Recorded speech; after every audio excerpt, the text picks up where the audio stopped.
Bonjour, je m'appelle Jules, je suis maroquinier, puis je vais vous montrer mon métier. Maroquinier, ça a été une opportunité pour moi.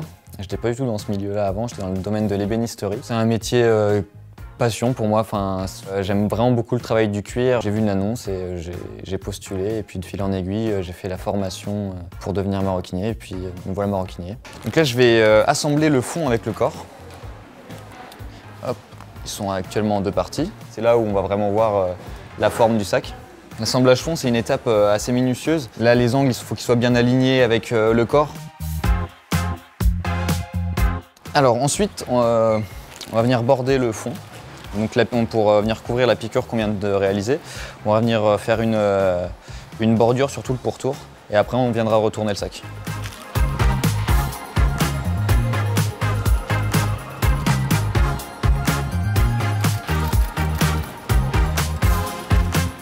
Le bordage est terminé, donc maintenant on va pouvoir brûler les fils et puis retourner le sac.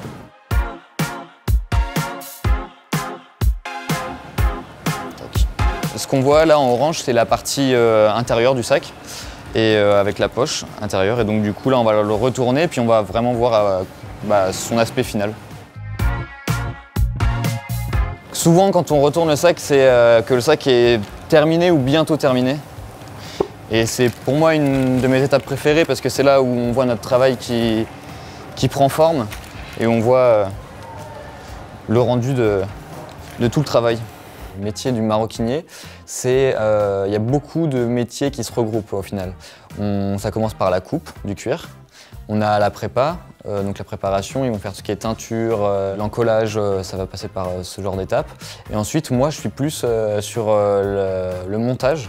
La conception du sac, donc moi je vais piquer, je vais être sur machine et puis je vais assembler le sac et c'est vrai que moi j'ai la chance d'être sur une ligne où je fais tout de A à Z. On va faire un peu de mise en forme pour bien que le sac prenne sa forme définitive. L'avantage c'est qu'on va être assez polyvalent et on va voir beaucoup de choses autour du métier de la maroquinerie. Ce que j'aime bien, c'est le travail en équipe, ces étapes qui vont se passer de main en main. D'artisan en artisan. Moi mes étapes sont terminées, maintenant on va aller au contrôle qualité, on va aller voir Guillaume pour que lui passe au reste.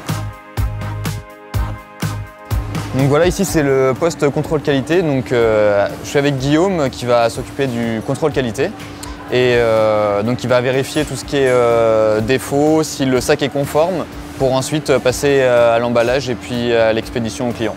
Donc Jules, au niveau du contrôle, on va d'abord s'occuper de l'enveloppe extérieure, s'assurer qu'il n'y ait aucun défaut esthétique, à savoir absence de traces de colle, de teinture et autres.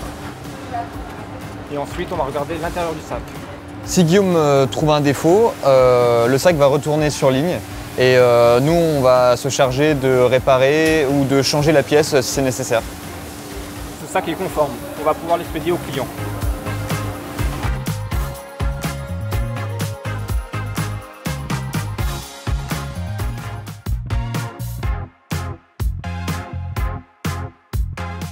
On dit que les cordonniers sont les plus mal chaussés.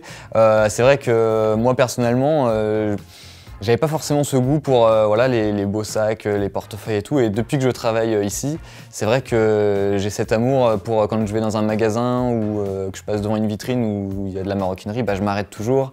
Je regarde comment c'est conçu, voir la qualité des sacs.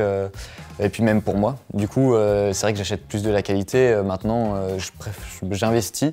Je me dis ça me durera plus longtemps, mais j'achète des beaux produits et du coup on n'est pas forcément, peut-être pas les plus mal chaussés, mais ça me tient à cœur aussi autour de moi d'en parler pour que les gens achètent de la qualité et puis ils se fassent plaisir aussi par ce genre de produit.